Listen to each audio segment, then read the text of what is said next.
We had a surprise drop in the September inflation rate to 3.8%. Were you expecting to see a downward trend?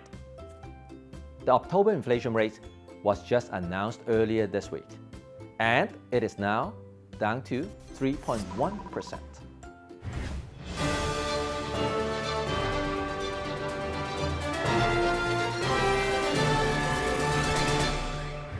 Before we dive into the details of the 3.1%, let's take a look at the relationship between the interest rate and inflation from the start of 2018.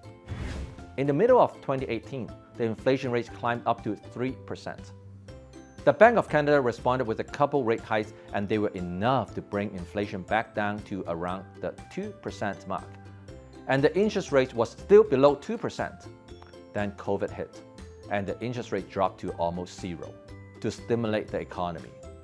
That was a time when money was really, really cheap. Together with significant money printing and people having extra savings, the economy was actually overstimulated and inflation shot way up. We were starting 2022 with a 5% inflation. As you can see, the Bank of Canada started responding with interest rate hikes. But it would take time for the overall economy to reflect the impact of the rate hikes. And we all witnessed the historic high inflation rate of 8.2%, a 40-year high.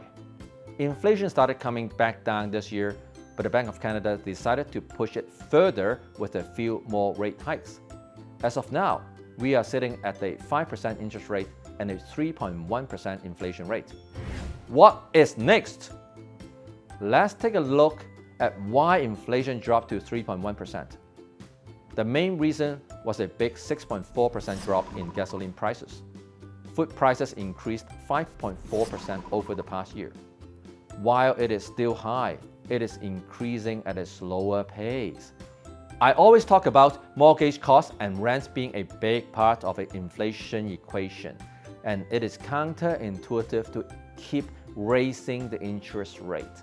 So what if we take out mortgage interest costs from the inflation equation? We would be seeing an inflation of 2.2%.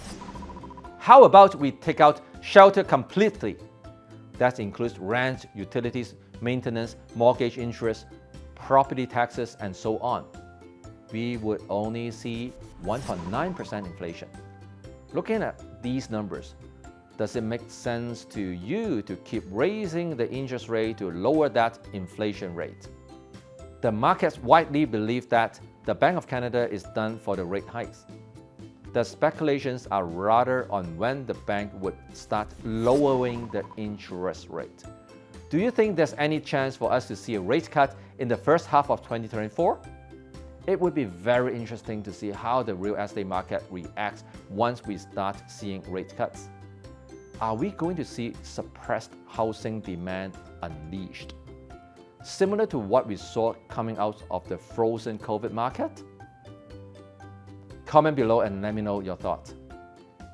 In the meantime, the federal government announced a Canadian mortgage charter earlier this week in the economic update. It is meant to support people who are struggling with the high mortgage rates. Under the charter, mortgage holders at risk of losing their homes could be allowed temporary extensions of the length of their mortgages. Fees and costs attached to mortgage relief measures would be waived. And homeowners at risk would be allowed to make lump sum payment and sell their principal residences without any prepayment penalties. In terms of mortgage renewals, the stress test will be removed. Doesn't matter whether you are sticking with your lender or switching to a new one for better rates. So you just need to qualify for the current mortgage rate.